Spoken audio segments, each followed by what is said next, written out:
Welcome back to the channel. Today we're back on our Final Fantasy Commander deck profile. Today with Zidane, Tantalus, Steve. Gain control of target creature your opponent controls when he enters. Only for a turn though, because you do have to give it back to your opponent, but in exchange you get a treasure token. That creature does also have haste and lifelink, so you gain life and your opponent loses life while you control it. But the general focus of the deck is to give stuff to our opponents, give us those treasure tokens, while benefit off of those treasure tokens, and then, maybe we get something that our opponent really wants on their field, and we don't want it on their field, so we'll have things that'll sacrifice it in order to deal more damage to our opponent, in some way, shape, or form. But that's the general overview of the deck, not too complicated there, but let's get into the cards that are in here, card by card. As always, starting with Arcane Signet, giving us that little bit of mana. Like I said, sometimes we don't want our opponent's creatures sticking around, and 2 mana is better than 1. So let's sacrifice to get that 2 mana with Ashnod's Altar. Assault Suit, give control, basically pass around a creature for a little bit, giving you those treasure tokens for that time it's being passed around. Bucknard's Everfull Purse, roll d4, get those treasure tokens. Since like I said, we have plenty of things that'll benefit off those treasure tokens. So we'll have this that'll give us those extra treasure tokens, along with giving us the treasure tokens, since you're going to have to give control of this to someone else. Commander Sphere for that little bit of extra mana, since we can't always rely on having a treasure token, since those don't stick around. Coveted Jewel, I mean, I'm not super fond of this card because it gives your opponents draw power and mana, but it gives us even more mana and it gives us that draw power, which sometimes might just be a little push that we need to win the game when we're at 6 mana. Hitley and Rope, I think that's pronounced, but it can't be sacrificed, so you basically help everyone get their land drops with this card, along with giving you the extra mana. You'll have to see it. Jinx Idol, beginning of upkeep, deal 2 damage to yourself. Oh no, we're not going to keep it onto our field. We're going to sacrifice the creature that we took control of from our opponent to give this control to that same opponent if they're winning enough. Jinx Ring, once again, same thing as Jinx Idol, just 1 life instead of 2. And so whenever a card is put into your graveyard, not just every turn. Mind Stone for a little bit of extra mana. Scroll down. Ruby Medallion, make our things cost cheaper to cast. Slicer, Hard Muscle. You keep passing him around, keep getting those treasure tokens, making so he has to attack your opponent's, not yourself though. Soul Ring, in order for that extra mana. Standing Talisman of Conviction. On to the creatures that we run in here. We have Academy Manufacturer. Like I said, we run plenty of things that'll give us treasure tokens, even Smothering Tide in this one. But we may as well get food and food and clues off that as well. Give us that little bit of draw power, because we're probably going to need it at a certain point. Crow and Horse, give control to our opponent, but he keeps giving us those little creatures that we'll need in order to protect ourselves, while giving us that treasure token a turn that we got rid of it. Alexios, Deimos of Cosmos, he must attack each time I have able, can't attack yourself, but you get that treasure token by keep passing around and keeps having him deal more damage to each opponent. Eventually he'll be like an 8/8 with trample by the time he gets around the board just once. Bazaar Trader, target player gains control of target artifact, creature, or land you control. Nope. Sometimes we're tapped on land for mana, but we need an extra mana in order to do, I don't know, something. So we may as well just give it to our opponent for a little bit.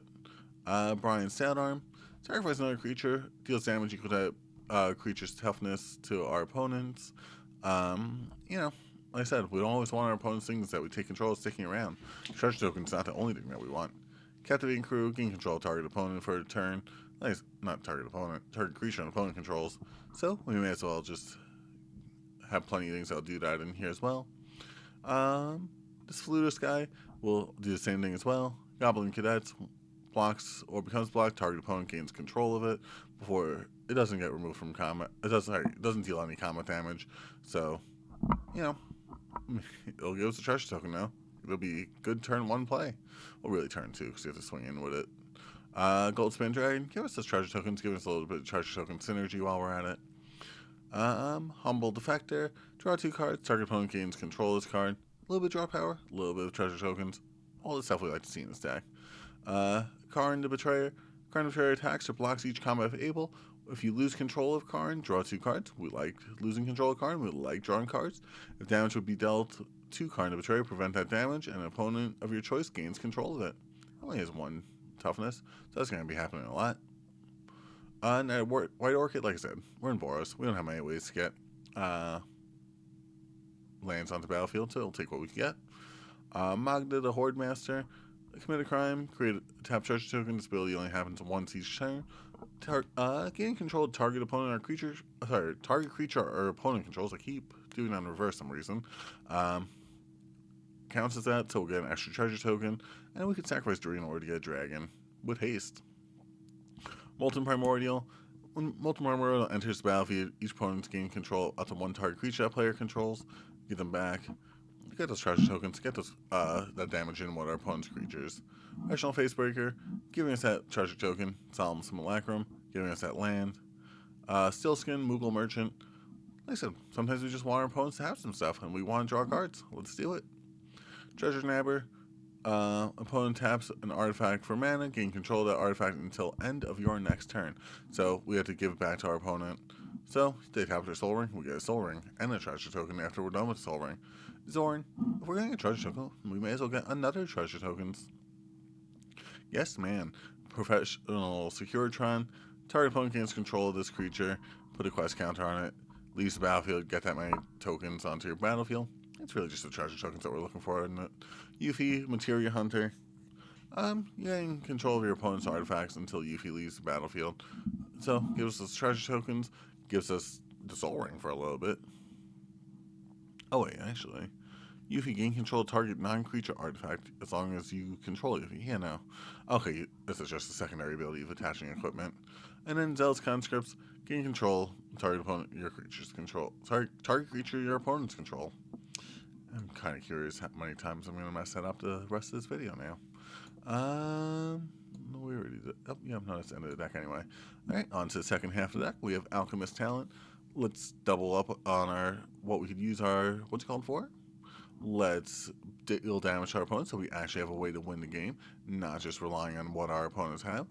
And that's really about all the card does. Frenzied Fuge. Enters the battlefield, upkeep, gain control of enchanted permanent until end turn. Untap the permanent, gain saves. Keeps giving it back to our opponent, so we keep getting those treasure tokens. Rain of Virtues, when we use those treasure tokens, we get to cascade into something else. Smothering Time. It's just in theory a good white card, but like I don't like running in every deck. And in theory, this is like the one I want to build in real life, so I probably wouldn't run Teferi's Protection or Smothering Tide, just because they are like over $40 each, and then moving the lands and putting something else there. Easily cut down on the cost of this deck. Active Aggression, gain control of target creature, cast Warp, move a creature, Dawn's Truce, protect your own creatures, Deflecting Palm. You know, maybe your opponent's mad that you just sacrificed their 2020, and now they want to swing on you with their 1818 because they're just playing a big creature deck. Prevent that damage and send it back to them. We don't want to play this game ourselves. We want to rely on what our opponent's doing. That's where this deck kind of fails, is the only thing. Demand Answers, just a little bit of draw power. Fling, sacrifice our opponent's creatures that we gain control of, and send it back at them. Generous Gift, a little bit of removal, grab the reins, gain control, pet exile, removal, Source Splasher, removal. Various Protection, well, it's in the name, it's protection. Act of Treason, gain control, call for aid, gain control. Claim the Firstborns, gain control. Furnace Realm, gain control. Harmless Offering, your opponent gains control. This one also, I just have the Jeff the Shark art, and I wanted a place to put this card. Insurrection, untap all creatures and gain control of them. And there's a lot of things to swing on, which will also be a bunch of treasure tokens, which this is not like a game ender at a certain point. Or at least we'll remove one person from the game. Involuntary Employment, gain control. Jessica's Will, it's Jessica's Will. Once again, it'll probably be the card that I'd remove if I made this like into an actual deck.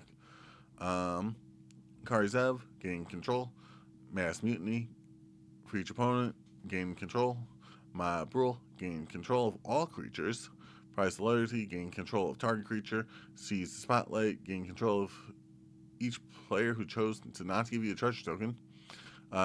Trader's Greed, gain control of target creature. And then Vengeful Possession. I don't know if I've made it clear, but you're going to gain control of your opponent's stuff. But that's the deck there. This one, not too complicated. Make sure you leave how you'd like to run this deck down there in the comment section. And like, comment, subscribe so you can stay tuned for the next one. Thanks for watching.